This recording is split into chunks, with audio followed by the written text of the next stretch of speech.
In December 2001, Argentina, a country in South America, had 5 presidents in just 12 days.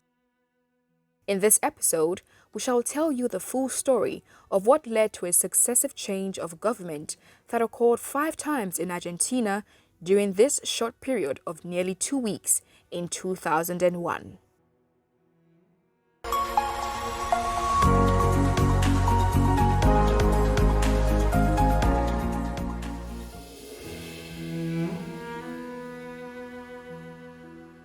The South American country of Argentina was millions of dollars in debt, and the International Monetary Fund (IMF) was no longer willing to provide financial support.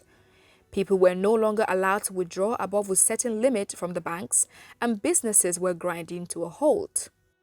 With increasing political and economic instability, the citizens of Argentina took to the streets to protest. The riots began in December of 2001 and were at their peak on the 19th and 20th of the month. These riots were held in the capital city of Argentina, Buenos Aires, and other large cities within the country. The dramatic handover from a president to another president, culminating to 5 different presidents in just 12 days, did not help stop the violent riots that rocked the country.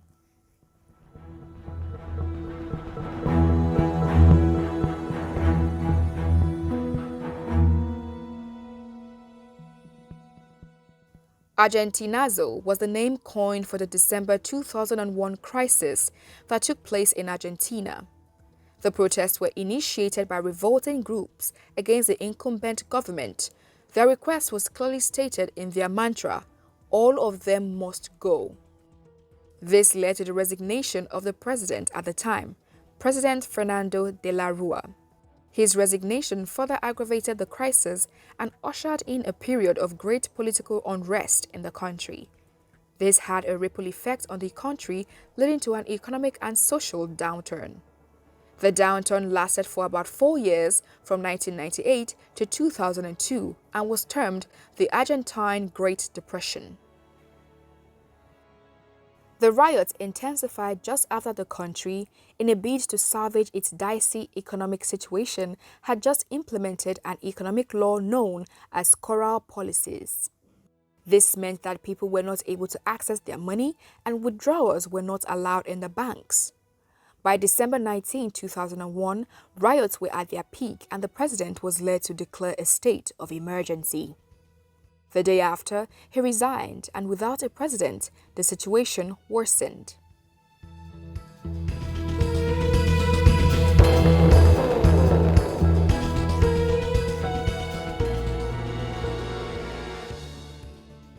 Two years before the crisis began, Fernando de la Rúa, under the party Alliance for Work, Justice and Education, had emerged as the president in the 1999 elections. This was right in the midst of an economic recession which had begun as a result of a policy issued in 1991. The policy had tried to place the Argentine peso in commensurate value to the US dollar. The policy, tagged the convertibility plan, had been initiated by the previous president, Carlos Menem. The plan had seemed to work at first, with the government successfully reducing the inflation rate, but within the 6 years after the policy, the economy continued to experience a downturn. To keep the convertibility plan going, the Argentine government would need a considerable amount of US dollars to successfully convert to pesos and keep the economy running. The supply of dollars was made possible by privatizing almost all of the country's industries and pension funds. However, after the privatization, the country's economy could not keep up with the demand and eventually began to depend on loans from the International Monetary Fund to service its debts and run its economy. Amid this looming debt crisis, the 1999 elections came up with Fernando de la Rúa emerging as the winner. He had won largely due to his campaign promises of maintaining the convertibility plan. A popular phrase during his campaign was, "With me, 1 peso, $1. The people believed and they voted. After the elections, the uneven distribution of the Alliance Party members across the provinces made it difficult for the ruling party. The preceding ruling party, the Peronists, were still in control over a larger number of notable districts, including the country's capital, Buenos Aires. Conflicts and corruption allegations laddened the first year of the administration. At the height of these allegations was that the country's intelligence service, SIDE, had paid off senators to approve a certain labor reform act. What made it even messier was that the head of service, Fernando de Santibanez, was a close friend of President de la Rúa. To crown it all, Vice President Carlos Alvarez sent in his resignation in October 2000, accusing President de la Rúa of supporting corrupt practices. A few months later, the convertibility plan suffered a great setback when the country's economic minister resigned. Shortly after, the defense minister, Ricardo Lopez Murphy, stepped in to take his place, but he served for only 2 weeks before he was also forced to resign.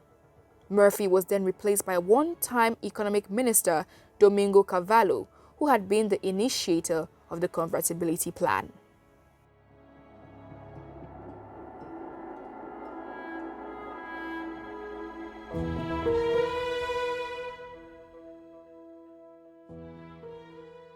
In an attempt to salvage the country's economy, the government decided to launch 2 different campaigns on debt expansion and refinancing.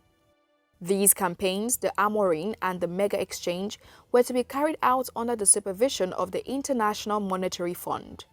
But no sooner had it started before speculations of corrupt practices marred the economic campaigns, plunging the country further into enormous debts. The unrest was growing among citizens as the economic and political instability worsened.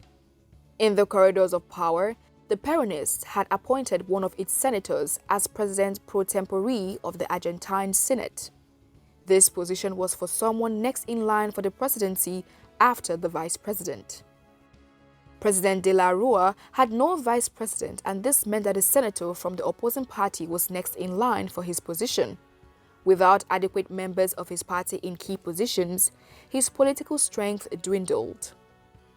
The situation drastically degenerated in March 2001, with the unemployed setting up blockades on the highways and demanding financial support and welfare services.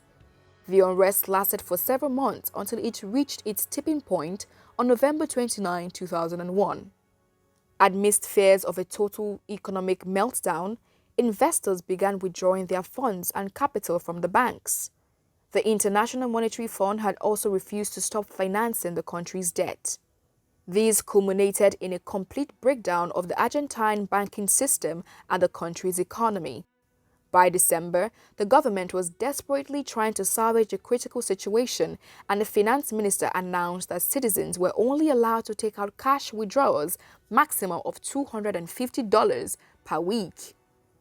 This received a negative public response as banks were overwhelmed, causing delays and long queues. Businesses were also affected by this arrangement and contributed to the growing unrest. These stirred up the most violent riots that rocked the country and claimed the lives of over 30 people, including children, while it lasted. De la Rúa's administration was grossly under fire as the country's major labor unions, the General Confederation of Labor and the Argentine Workers' Central Union, embarked on a strike to protest De la Rúa's economic policies. The strike took its toll on the country as different sectors joined in. It also led to riots in different cities. Lootings and truck robberies were carried out by thousands, during which people were killed. The country was literally in chaos.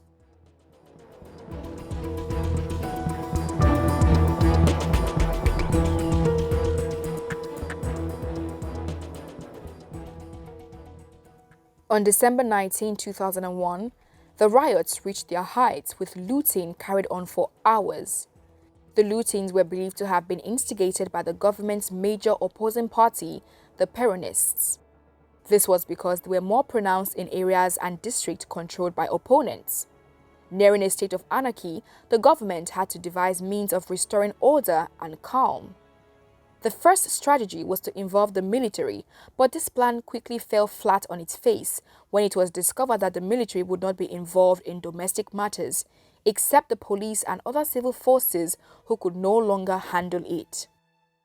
The military's involvement also had to be voted on by the Congress, and that was clearly an impossible feat, with the opposing party constituting a major part of the Congress. The next strategy which President De La Rua deployed was to declare a national state of emergency, after which the police force and other security agents such as the border and coast guards were deployed to restore order. He also offered the Peronist Party an option to join the government to restore peace to the country and to become a government of national unity. The long day ended with the resignation of the country's finance minister, Domingo Cavallo.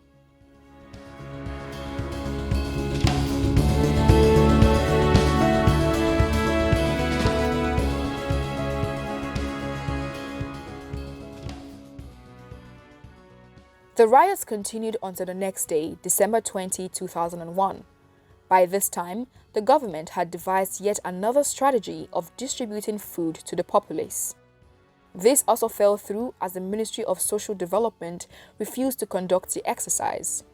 Meanwhile, the police had already been mobilized to contain the mayhem, but were finding it very hard to do so with the protests spreading wider and faster.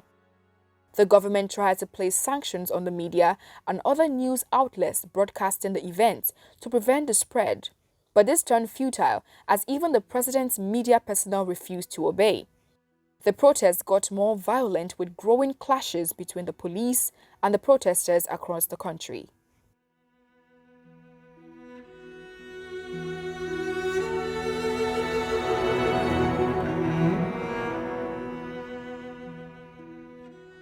Almost at a dead end, President De La Rua reiterated his offer to the Peronists to join his government in an address to the nation.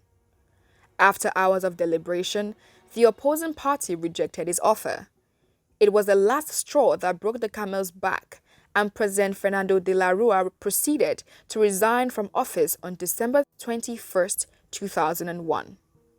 The government house, the Plaza de Mayo, was a major site of the protest and would eventually become a place of a massacre as hundreds were injured and about 27 people were killed.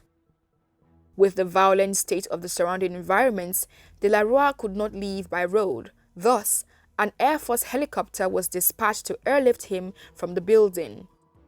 His departure was broadcast on national television and became a popular spectacle for ridicule. However, the president's resignation eventually slowed down the protest. According to the Constitution, the incumbent president pro tempore, Senator Ramon Puerta, assumed office on December 21, 2001, until another president was to be elected. The race for who would become the next president commenced immediately. The top three contenders were governors of large provinces within the country. But with a surprising turn of events, the Congress agreed to install the governor of a smaller province, Adolfo Rodriguez Sá, as president on December 23, 2001. Howbeit, it was also a temporary arrangement. The drama was far from being over. Rodriguez was not content with the temporary arrangement and attempted to wrestle power off the Peronist governors. His inaugural speech contained bogus claims and promises. His announcement of his cabinet members, most of which were known as corrupt figures, set off another negative turn of events. Insurrectionists resumed riot activities, not sparing the Congress Palace. President Rodriguez resigned from the office 7 days after, on December 30, 2001. The presidency once again fell back to the president pro tempore, Ramon Puerta, who refused and resigned his position. With no other person to take up the vacant seat of the country's #1 citizen, the next in line to take over, Speaker of the House of Deputies, Eduardo Camano, was appointed as president on December 31, 2001. His appointment was also temporary, as the Legislative Assembly later appointed Senator Eduardo Duhalde as president on January 2, 2002. Ironically, Duhalde had come in second after De la Rua in the last elections and would complete his term until the next elections were held in 2003.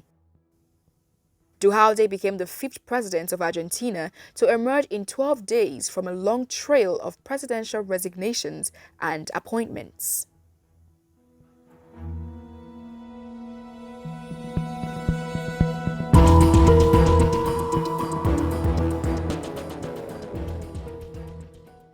The unprecedented successive change of government that occurred in Argentina 5 times in 12 days was kick-started by the resignation of President Fernando de la Rua, who had served for 2 years, on December 21, 2001. He was succeeded by Senator Ramon Puerta, who served for 2 days, and then Adolfo Rodriguez Sá, who was in office for 7 days. Eduardo Camano succeeded Rodriguez and served for 2 days before Eduardo Duhalde was elected as president and served for 1 year, 4 months and 23 days. De la Rua, Puerta, Rodriguez, Camano and Duhalde. That makes 5 presidents between December 21, 2001 and January 2, 2002. An incredible 12 days. The poor economic situation of Argentina would last for some years through failed economic policies and an increase in inflation and unemployment rate. Duhalde was somewhat able to temporarily stabilize the country's economy before handing it over to the next president, Nestor Kirchner.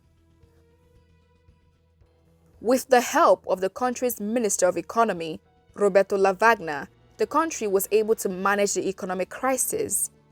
The stringent measures that had to be taken to restore the country's economy would never be forgotten, but so also would the strange story of how Argentina had 5 presidents in just 12 days.